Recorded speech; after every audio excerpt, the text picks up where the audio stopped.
Want the reward? Do the damn work. Challenge yourself.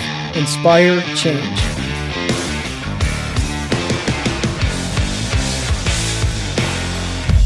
Choice, not luck.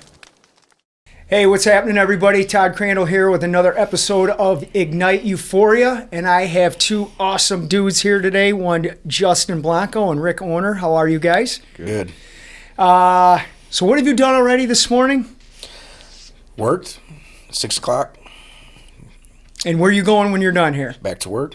Right on. And who do you work for? Currently, we work for Applied Coatings, but we also have our own business that we're starting, Blanco's Painting. Slowly getting back into it. Rick, were you with Justin when he had this going before? No, I wasn't. Okay, so let's talk. We're going to talk current and future, and then a little bit of the past, because you know I don't like doing war story stuff. So what was 2020 like for you, briefly on some hardships, and then how has it been with achieving goals? And I want you both to chime in on this however you want. I guess for me, I mean, when the pandemic hit, it wasn't super bad for me as far as work. But Kelly, you know, her work slowed down tremendously, and so it was a little hard financially. We struggled through it, but we got through it. All we could do was just keep pushing forward, you know, put our money away, don't spend it dumb, and that's what helped us get where we are today. So while you're going through this, what was your vision and your thoughts on where you were headed? And the thing is, Dan and I have been telling both of you guys, you got to get this business going, whatever, because of all the great work you've done at the Racing for Recovery building. But where did your mind shift from almost like survival mode almost to goal setting mode? I think that for me probably really started about 2 months ago. The survival mode was, you know, that was just work every day for the company I work for. And then the goals, you know, my mindset for the goals came in when you guys asked us to come in here and start that hallway. Then my head started going and it was like, okay, I don't know if I really want to get this going yet, but this is a start. So once we came in and started that main hallway out there is when my mind just went, this is what we can do. This is what we should do. Let's start with shirts. Let's start getting business cards. Let's do this. Let's get our names out there. But none of this I could have done without Rick. Absolutely. You know, this dude has been a tremendous help to me with this business. Without Rick, there's no Blanco's Painting. So Rick, what was your mindset of, you know, you've been around here, both of you guys. First of all, I want to say this. Both of you guys have over a year of sobriety, which is awesome, and we are going to talk about that. But with respect to what we're focusing on right now is just getting, you know, goal setting and where you're going and all this. Where was your mindset with 2020 with some negative stuff that was going on with it, and then how you've turned it around positively, as Justin said? It started with me just defeating my traumas and going through the process that we have around here, meeting some new people, just growing as a person and getting like myself together. I just focused on myself for like the first few months I was here, and then I started slowly going back to work and realized it was a mistake working for another company, and then took another month off of work and went back to work after a month after I got my head a little clearer. Worked for him for about 3 months, and then it started going bad again, so I stepped back from it and talked to Justin and started working with him, and it's been like 6 months now we've been working together, and we started doing all the work over here at Racing, and just everything started picking up. It's actually fun at work. We have a lot in common. It doesn't feel like a job. It feels like, you know, like we go and hang out and like we get stuff done. We get praise for our job, you know. It's just everything's been good. It's been hard with my kids and, you know, my daughter trying to, you know, 2020 with the COVID, I don't get to see her as much, but me and her mom make that work, and it's just everything's been looking good since I came here. Yeah, this is going to start getting really good. So you said back right off the bat, you know, hey, when I came to Racing for Recovery, I was working on traumas and stuff. And I want you to hit on this, not in detail, but just what was it like to overcome those traumas? And then secondly, I want to get into the fact of how you started working again and then realized, hey, I'm not quite ready for this, and stop, because that is rare. Most of the time people, and you both know this, people jump into it, and Justin, you can even talk about your own experience in this. They jump back into work too soon. It doesn't go well. They use, and sometimes they freaking die. But you somehow had the knowledge of saying, this isn't right. I got to step back. So I want to know, like, did overcoming trauma give you that confidence that when you were working and it wasn't going well to turn it around? What was that like? The trauma that I overcame in here, it was at its peak when I was going back to work, and like I was just trying to deflect on going back to work was deflecting on what I needed to work on, and I realized that through sitting in IOP and being told not to go back to work right away, and started thinking about what I'm doing here and like what I need to be doing for myself and other people that care about me and depend on me. And then I finally, like after a month of going really hard at it, after I took off of that job, I felt like I was in a good spot. I passed my dad's birthday, which was a run date. It was where I go back out, and it was a celebration. It wasn't a down day for me. It was like where I could step up and be there for my sisters and my mom, and like it didn't faze me too much. It was really a celebration this year. Dude, I'm having all these flashbacks. I remember you sitting to my right in that IOP room and listening to you. It's like I have these conversations going on in my head right now of all the stuff that you were working on in that room, and then hearing you speak right now, I'm like, wow. How did it feel to have Justin give you the praise for where he wouldn't be if it wasn't for you? How do you feel about that? It feels really good. He tells me that he gives me praise a lot. We hang out a lot and do stuff. Obviously we work on the building all the time, and like we know how much each other depends on each other. So we show up and be consistent every day. It's just like anything. Like we build a foundation and we're moving slow at it, and we took our course from here and brought it to work, and it's a winning recipe. So why would not change? He's your Dan. Right? And again, this is all relative to what we're talking about here. You dealt with the issues that led to an addiction. You conquered those. You stepped back from a job that really wasn't working. And now can you see how that's given you the opportunity to come in here and do this? Or with Justin, not specifically painting, racing for recovery. But when Justin was describing, like, okay, we're in here painting, and he started thinking about, hey, I want to do this. Were you like, yeah, let's go on this? Or were you hesitant? Where were you with, yeah, let's get our own gig going? I trust Justin's judgment, but then again, I know, like, from talking to Justin, how he runs.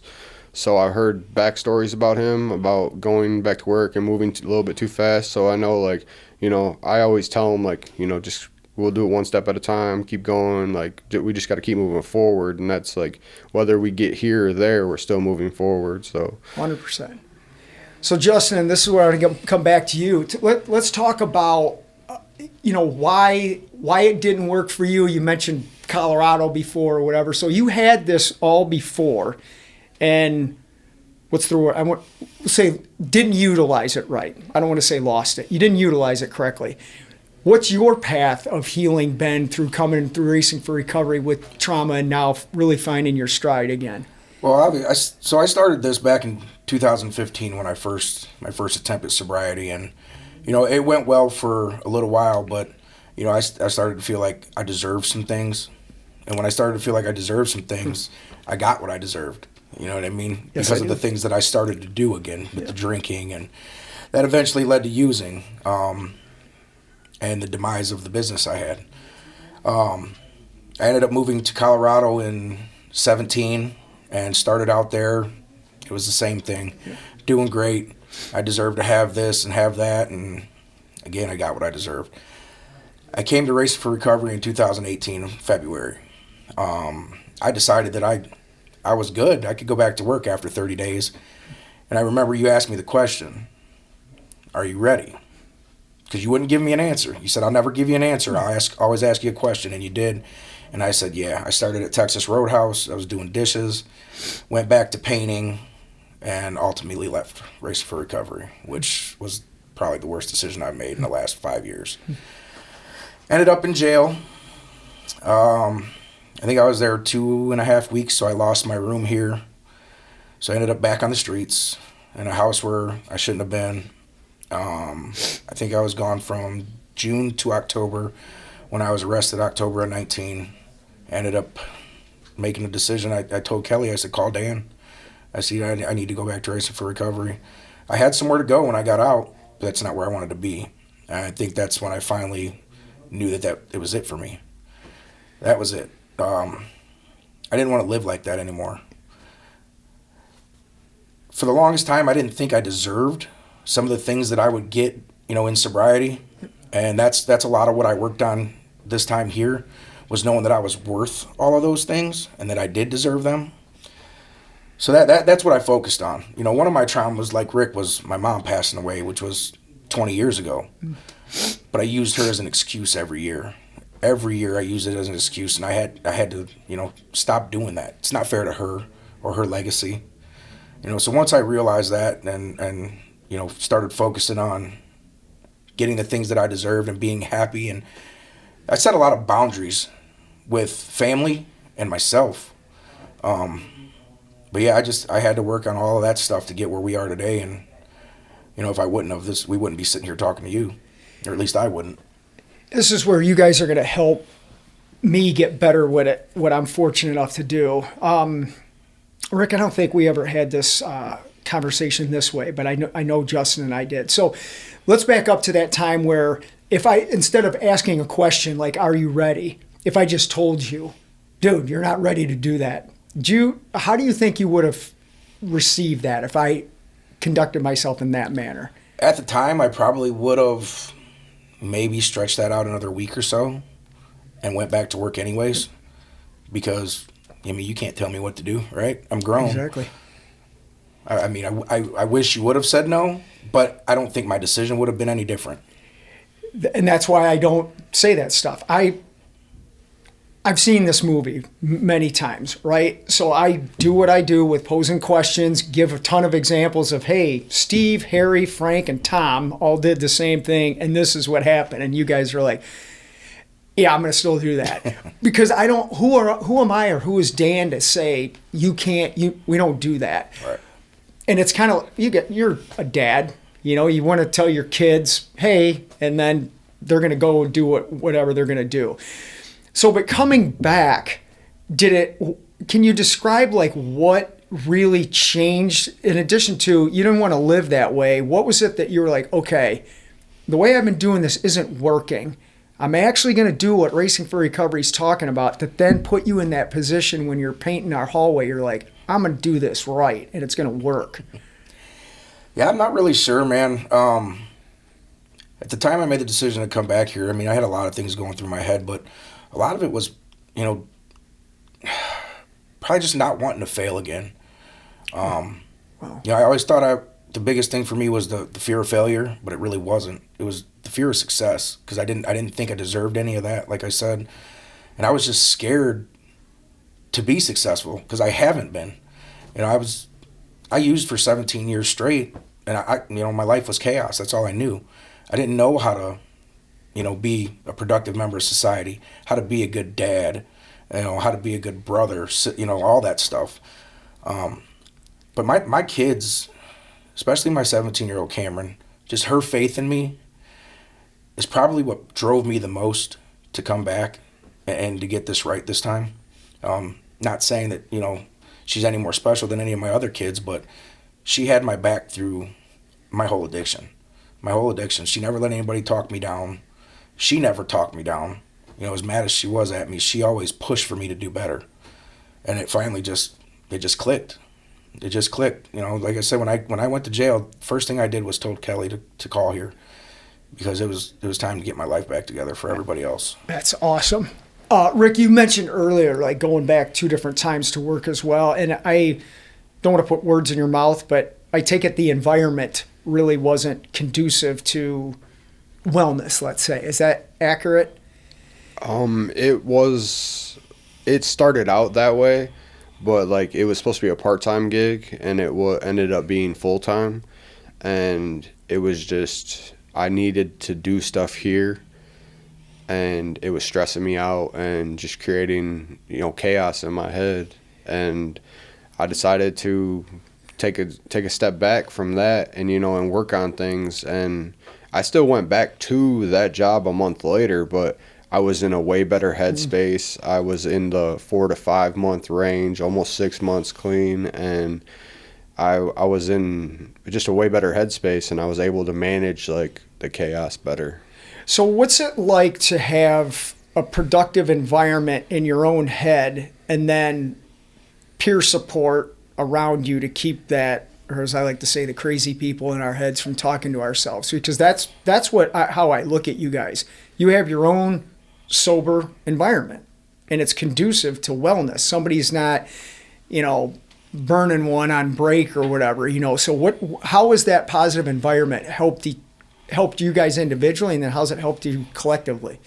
I'm just gonna say our work ethic is way better. Our consistency is way better. The pride we have in a finished product is way better.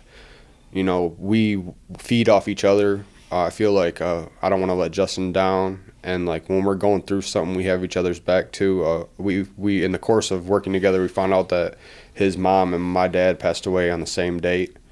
Holy cow. And we worked together, and he was going through it, and I was going through it that same week, and then we talked about it, and we just, we made sure each other was pushing through, and just it's really nice to have a lot in common with somebody and to be able to like work productively and like just stay together and like be a team like in and out of this. Wow, I didn't know that. That's something. That's pretty cool. Unfortunate, but cool, right? What do you think about that, Justin? I mean, Rick's spot on. That week, man, it was rough. I was getting up and going to work at 3:00 in the morning because I couldn't sleep and I didn't know what to do with myself. And he even texted me. He's like, "Dude, what are you doing?" He's like, "You should have called me out to come in." That would just to talk. Yeah. Just to talk. I mean, we do a lot of talking at work. We know a lot about what's going on in each other's lives because we talk about it. We don't come to work and just have a crap attitude because we have things going on. We come to work and we talk to each other about it, and we help each other get through it. We even got another guy, who's working with us who came through this program, and, he's going through it right now too, and we're trying to help him through it. Whether he lets us help him or not, that's on him, but that's what we're here for now. We're here for each other. We want to keep each other going, and I want to see Rick be as successful as I can be, and I know we can do that together. What's it like for you both to get a year of sobriety and your family's back, your peace of mind back, you got this awesome business going and everything, and then what's it like to come in and actually be painting our place? And when I say our place, that's obviously including you guys in there. I want to know how that feels like for both of you guys. For me, it's pretty cool because when I was here in 2018, I know I had mentioned a couple times when I think Andy Nunley was doing some painting around here. I'm a painter. I can help. And I never got the go-ahead to help, but to be able to come in here and show you guys what we can do and how good we do it, like Rick said, the pride we take in our finished product, I think it's really awesome. Yeah. Rick, what do you think? How do you feel when you're in here rolling one? Not rolling one, but rolling one, right? I'm not gonna lie. I feel it feels pretty good. It makes me feel like it builds my self-worth and self-confidence. I was sitting in here a wreck when I first came in here, and didn't even look at the walls. Didn't care about the building. Didn't care about anything when I first came in here. Really, didn't trust myself. Didn't have any self-worth. Let everybody down in my life, and then to come in here and build back and give back to the place that I got so much from is like it means a lot to me. And to have all the peers that I came in here with that I know from out there come up and be like, wow, it looks great. And to see you guys' reaction when we come in on a Friday and leave on Sunday, and you guys come in on Monday, holy crap. Yep. And that's awesome. That makes it worth it even more to me. It's like, I know when I come in on Monday, I'm like a kid on Christmas. Where's it at? What room? And I'm like running around looking at everything, you know. And this is the stuff I wish people, and they are because they're watching this, that's what I want them to know about Racing for Recovery. We haven't talked about drugs and what kind and how many, all that. We've not even mentioned it, right? I've heard self-esteem. I've heard overcoming emotional issues, effective peer support, finding life's purpose, liking ourselves. That's what this thing is all about. And for all of us just watching you guys, man, it's like, yeah, we had something to do with that. It's pretty cool. Where do I want to go from here? What would you both say to somebody who is hurting, you know, using drugs and alcohol? You know, it could even be somebody that's like yourselves. What would you say to that person to have them get an inkling of what it's like to be you guys today?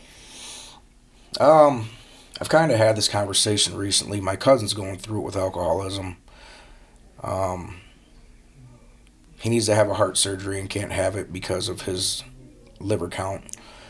You know, and I've talked to him, you know, and told him where I was and how it felt to be in his shoes before, but, you know, where he can actually be, you know. Anybody can be in his position, but anybody can be in ours too. It just takes the will and the drive to not want to do that to yourself anymore. That was awesome and true. Rick, what do you think? Like Justin said, I recently had this conversation with, I have it with multiple people that I care about, that are in my circle of people. You know, it's their will, it's their choice, like we say. And no matter what I say, if they want to do it, they're gonna do it. So I keep it blunt with them and like, you know what we got to do. I'll help you do anything you want to do as long as it's positive and we can rein it in. I don't like sticking my hands, like we say, in the crab bucket and get bit. I'm there for everybody, but like not at my own expense. You know, I knew I'd find a way to work this in. You like the crappy Steelers, Justin, you know, so it'll be the time to bring this up. It's this, I think of these things all the time, right? If you're going to the Steelers game, it's like get in the van, buy a ticket, and let's go have some fun. But if you don't want to go and you want to sit at home and complain that you didn't, that's a cognizant choice you're making either way. And one brings great results and the other one doesn't. And that's relating some humor with that to like the fact of sobriety. I want, this is welcoming to anybody that comes here. Racing for Recovery is always saying, come on in. But you're gonna do what we do or not. And that's on the individual. And those that do, they get the results, you know. You want to give me any feedback on that Steelers comment, or are you going to let that go? We'll see how it plays out. Okay, all right, cool. I don't usually ask people this when I'm talking to them, but I am going to ask you guys this. Is there any, I don't even like calling it constructive criticism. I'd like to know something that we did in here that worked for you guys, and also if there's something that you think we should have done or you wonder why we didn't do it, I'd love to hear that too, because that helps us get better. For me, I think the biggest thing with Racing for Recovery is that this isn't like a lockdown facility. You give us enough rope to hang yourself with. Everything we do here is our choice. We're not forced to do anything. And that's probably the biggest thing about this place for me. Because I know if I would have went somewhere where I had to sit for 2 weeks, 30 days, and I couldn't go anywhere, I'd have left. I'd have left because I've done jail enough. I've been to jail enough. I don't like it. I don't want to be told that I can't leave. So that for me was a big thing when I decided to come here in 2018. You know, you didn't keep me from my family. You let me make all my choices myself. And so that for me was the deciding factor in why I came here. Is there anything you wish we would have done that we didn't? I mean, besides the, you know, allowing me to make that decision to go back to work, not really, because no matter what you guys said, it was all up to me in the end. Rick, what do you think? What worked and what advice do you have for us, if any? What worked for me is I listened in IOP and didn't say much for a minute, but you driving us to talk and, me getting familiar with everybody, that really worked for me. I talked to Eric a lot. He got me hooked up with Julie and doing one-on-ones, and like that's what I needed to do, and like pointing me in the right direction. Just when I ask questions, and like I don't ask. I when I first came in here, I wasn't direct, and I didn't know how to ask for help, and I didn't want to ask for help. It's that like pride thing, I can do this on my own. But when I started asking, I would ask indirect questions, and Eric would cipher through it and know what I needed, and like that, just being able to like deal with me in a bad state still, and like point me in the right direction. That really saved me in here and kept me going a lot. And then I would have to say the only thing that I wish you guys would have done was maybe push a little bit more on like the not going to work thing, and like talk about that a little more, and like how to set boundaries in the beginning. And that but like that's all relative. It comes with time being here. You learn certain things. And also I wish you guys had a detox at the time, because I did go to a 30-day program because I was that bad. I couldn't do the freedom that you guys have when I first got here. I needed that to be locked down, and to be to set my mind straight before I walked through these doors, and was given a hotel room, and like told, oh, you got to do this and that, and and then after that you can pretty much roam free. All you got to do is text your case manager. It's like like that freedom would have destroyed me in the beginning. Well, this is why I'm asking these questions, because in my mind I look at it like, okay, this is working. What can we change? And the whole the freedom thing. And Justin, you made the comment about we give you enough rope to quote do something not productive, which we don't mean that literally. The other side of that is we give you the rope to climb, right? Mm. And both of you climbed the rope. Talking about goal setting and everything that we've been doing, we were talking about this before we started taping. We're going to start building, our own lodging place that will have a detox, because over the course of 4 years of being out here, that's what I've seen that's missing. It is that detox. And then some people do get the quote lockdown for 90 days, and they graduate from what, I'm not quite sure. And then they come in here and it's almost like chaos, because it's like, oh my God, I can do everything we want. And we're trying to figure out how do we manage that effectively, because you're both coming at this differently. Justin wanted that freedom, but you were looking at it like, I can't use that. And we want to be able to accommodate both sides of that, So that's why I was asking you guys this. You teach me how to do this. I don't know all the answers to that, Let's do this. I asked this of everybody. You guys got questions for me in here that that you wanted to ask, don't want to ask, think is important? I mean, not so much. I guess besides the fact that knowing we were painters, what was the driving factor for you guys choosing us to do this? That's a good question. Because you said this earlier, Justin, because I actually listen when people are talking. You made the comment, you said, you told us that we painted, but we didn't do anything. But I heard it. I listen to what people say, I absorb it, and then I watch. So for us, because I remember the first time you came in and left, and then when you came back, and I was, as everybody, I'm like, man, I'm glad you're here. Then I just sit and watch what you do. And it's like we'll use the Steelers again, right? If you're a second string quarterback, and I'll go old school Steelers, and Terry Bradshaw gets hurt, boom, it's your time. Get in there and do it.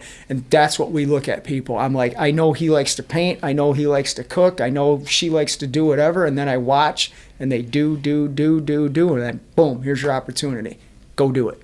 That's my whole mindset of this, But more importantly than the fact you can paint, I like you guys as people, and anybody that can, give me shit once in a while, I love it. Another key factor is I knew you had the family thing. My kids have never seen their dad drunk, and they're never gonna. But half of what Racing for Recovery is about is helping families get together. And when I see families coming in here and it starts to really get some healing going and then some productive living, I'm like, I want to do whatever I can to help that. So that's why. Right. Rick, what about you? Anything you want to ask? Anything you want to say? Not really. I don't really have any questions. That's okay. I got a couple more for you, or a couple comments. You were talking about coming in here and not really talking a lot. And I'm going back to you sitting in IOP and you right in the middle to my right, and you wouldn't say a lot, but over the course of being in there, then you started asking questions during group that I would turn into making it work for everybody else in there. And again, that's the stuff I look for in people. Is I know people we're beat up, we're shy, we're broken, we don't think we're good enough to say whatever, but just by speaking it, then in turns other people get help, and there it goes. And that's one of the things I watched you doing after some time of being here. So I guess what I'm saying is I'm proud of both of you for what you're doing, and I'm thankful for what you're doing, I will give you guys, do you want to talk about anything from your past that brought you here? Is there anything that's relative to that crap that you think is important for the listener to hear about, either one of you? I mean, I think like Rick said, man, something drives us to do what we do to ourselves, and I think you got to come in here and you got to work on it. You got to figure out what it is, and it can be more than one thing. I know people that come through this program who think, all right, I worked on what I thought was my trauma, and I'm good now, and come to find out, here they are back coming through with a different trauma that they didn't know they had. Yep. So I think rather than think that it's just one thing, just take some time and dig into it, and don't rush it. Yeah, just don't rush it. Agreed. I know it didn't work for me. Yep. Rick, what do you think? I think that people should know that the environment that I grew up in, my traumas didn't come till later on in life. Yeah. I was already, a social gathering to me was drinking, smoking weed, doing stuff like that, and it shaped and molded my future in a negative way. And I just wanted more, more out of myself. I knew I could be a better person.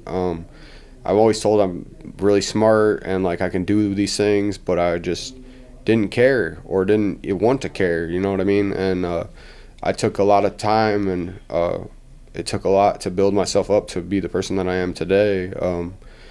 And I know my daughter always looked at me like a superhero, but today she looks at me like I'm bigger than that. And we can have a conversation about her life and about things, and she brings up stuff to me, and that means everything to me. My mom and sisters don't have to worry about what I'm doing or where I'm going, and if I'm gonna make it home, they know that I'm still in lodging. They know that I'm here, that I got over a year sober.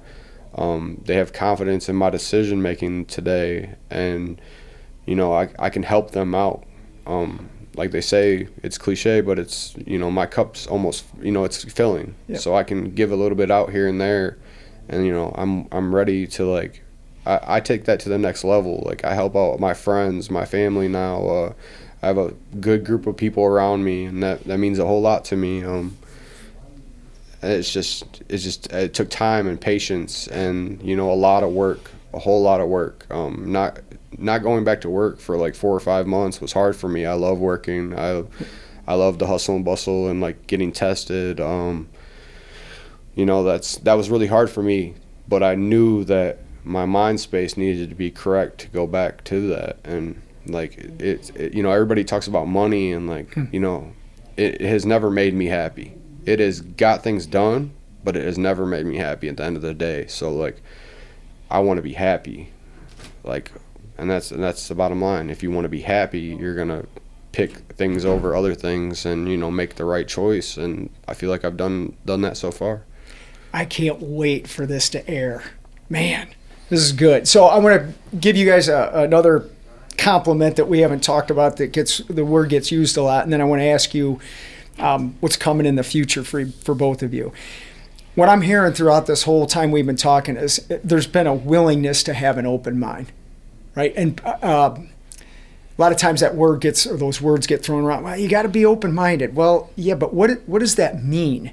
I mean, you can be open-minded and hear some stuff, But if you don't do anything with the open-mindedness, why was it even open in the first place? So that's another kudos to you guys. So let's wrap up with this. What does the future look like? Personally, professionally, for both of you, what does it look like? Well, for me, personally, I hope to, in the next year at least, own my own home. I'm working on that now, building my credit back up.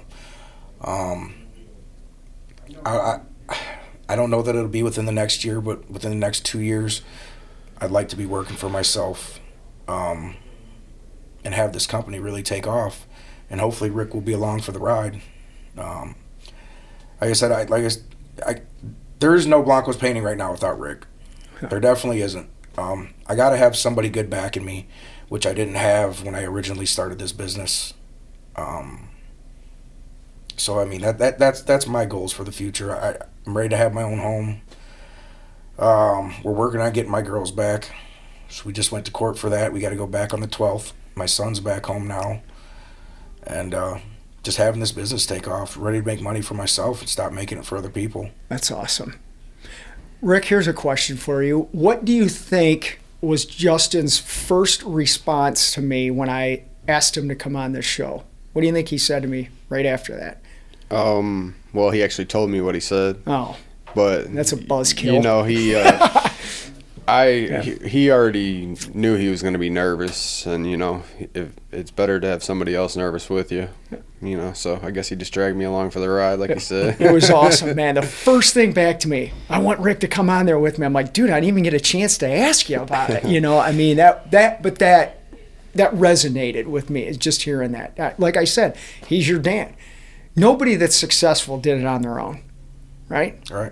You have an attitude of, I'm grateful that, you know, whatever you started, okay, you're the guy that started it, but it takes other people to help you get to where you're at, and I'm glad you see that. That's humility, dude, right? Okay, buddy, what about you? What's the future look like besides taking over Justin's business? Right? I just see a mending. I want a mending of my actual family, like, and I'm gonna start my own family unit. Like, I got a lot of things in the works for this coming year.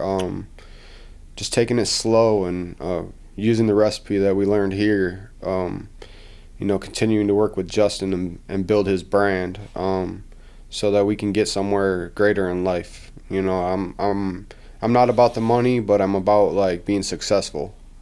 And like I want to do it with a bunch of humility and you know, be humble about it. We're not here to brag or boast about anything that we've done, and like it's just confident, not cocky. Wow.